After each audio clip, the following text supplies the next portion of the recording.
5,000 ఇచ్చారంట. 5,000 ముష్టి మేము అడిగితే మీరు ఇస్తారా? సరేనండి, నజీర్ గారు ఏ తప్పు లేదు అంటున్నారు. మీరు అంటున్నప్పుడు మరి మీరేం చేయండి? ప్రజల్లోకి ఎందుకు రాలేదు? కలెక్టర్ గారు టిఫిన్ పంపించారు, భోజనం పంపించారని ఒక్కొక్కరు తీసుకునే వాళ్ళు తీసుకున్నారు. ఒక్కొక్కరు ఇల్లు పోయిన బాధలో ఒక్కొక్కరు అది కూడా తినలేదు, పిల్లల్ని పెట్టుకొని కూడా. మరి మీరేం చేయండి? మీరు రాకుండా డోమ్ కెమెరాలు పంపించి చూశారు వాడు.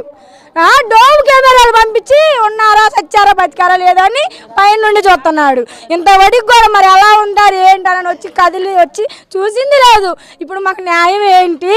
మేము చావాలా బతకాలా? ఇంతమంది ఉసురు ఎవరు పోసుకుంటారండి? అంతమంది చూడండి, ఒక్కొక్కరు ఎట్టి ఏడుతున్నారు. చూడండి ఎలా ఉన్నాయో, కట్ల మీద పెట్టుకొని అద్దెలకు 5,000 6,000 అంటుంటే నైట్ 1 దాకా కూడా మేము మోసుకున్నామండి అందరమే. పిల్లల్ని పెట్టుకుని ఎక్కడికి వెళ్ళాలండి? ఇప్పుడు మాకు ఏంటి న్యాయం? మాకు ఇప్పుడు ఇచ్చేది ఏంటి? మేము ఇప్పుడు ఎక్కడికి వెళ్ళాలి? ఇల్లు ఉన్నంతసేపు మేము తిరిగి అలసిపోయామండి.